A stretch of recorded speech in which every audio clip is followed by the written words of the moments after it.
हमारे साथ हैं हवा महल से विधायक बालमुकुंद आचार्य जी। महाराज जी, आप बताएंगे, आज सीजेपी की टीम गई थी तो स्कूलों के अंदर का की खराब व्यवस्था है, बगरू पहुंची।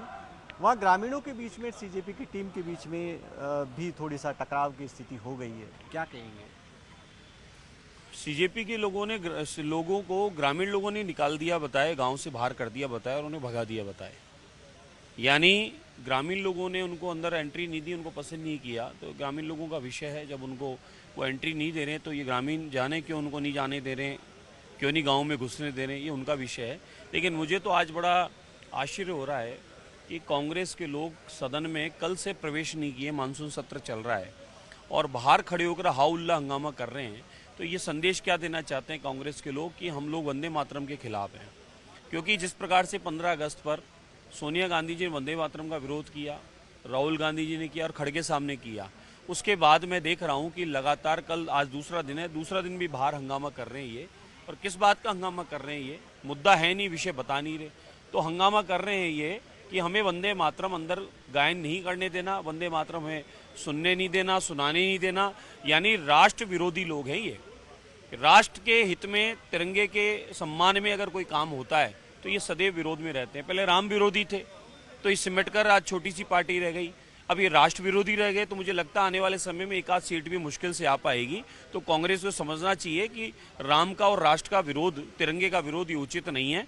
आप लोग तिरंगे का सम्मान, संविधान का सम्मान नहीं जानते। तो आपकी देवतुल्य जनता ने चुनकर भेजा आपको क्षेत्र के विकास के लिए, क्षेत्र की कोई समस्या के निदान के लिए, उसके लिए आप बोल नहीं रहे हैं और बाहर खड़े होकर हा उल्ला हंगामा कर रहे हैं। तो ये संदेश जाता है कि आप न तो देवतुल्य जनता के लिए काम करना चाह रहे हैं, न राष्ट्र के लिए, न राष्ट्र के संविधान को आप मानने वाले हैं। तो आगे से ऐसा नहीं हो कि आपको जो कोई 2-5 सीटें, 10 सीटें आई है वो भी भविष्य में ना आवे। अच्छा, क्या स्कूलों के अंदर प्रवेश पर रोक क्या ठीक है आपको लगता है?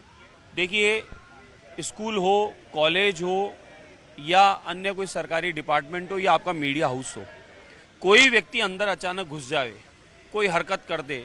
पिछले दिनों आपने देखा एक स्कूल में कोई चाकू लेके घुस गया और एक महिला अध्यापक के ऊपर उसने वार कर दिया। सुरक्षा है कि होनी चाहिए, नहीं होनी चाहिए वहाँ, क्या बताइए? होनी चाहिए।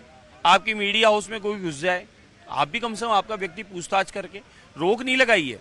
जो जाना चाहता है वो वहाँ पर अंदर अपनी जानकारी देके, अपना पर्ची वर्ची स्लिप बनवा कर, पूछताछ केंद्र पे जानकारी देकर फिर वो जाए। बाकी इस तरीके से उचित नहीं है कि वह कोई भी घुस जाए और अंदर कोई भी हरकत कर दे, मानो कोई आतंकवादी घुस जाए कल को। तो इसलिए स्कूल की सुरक्षा के लिए अति आवश्यक। एक आरोप ये है कि आज जो टकराव हुआ उसमें बीजेपी के कार्यकर्ता थे जिन्होंने सीजेपी से भिड़े।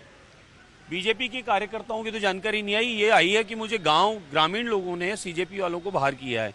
तो ग्रामीण लोग अगर सीजेपी को वहां आने से मना कर रहे हैं या पसंद नहीं कर रहे या कोई कारण है, तो उसमें ग्रामीण लोगों का विषय, उसमें मैं भी क्या बता सकता हूँ। ये उनका अपना विषय है कि किसी विद्यालय में किसी स्थान पर सीजेपी वाले जा रहे हैं और वहाँ के लोग उनका बहिष्कार कर रहे हैं, तो वो लोग तो वही जाने। लेकिन जर्जर स्कूलें हैं वो तो ठीक होनी चाहिए ना? हाँ, मैं बिल्कुल पक्ष में हूँ। कहीं ऐसी शिकायत है तो उसकी जिम्मेदारी पूर्वक हम लोग उसको ठीक करेंगे। बाकी लगभग 99% ऐसी समस्याओं का समाधान हो गया है। मेरे खुद के विधानसभा क्षेत्र में लगभग स्कूलों का डेवलपमेंट चल रहा है, उनका नया नव भवनों का निर्माण चल रहा है, रिपेयरिंग हुई है। हमारे आने के, सरकार के आने के बाद 2.5 वर्ष में ऐतिहासिक स्कूलों में काम किया है हमने।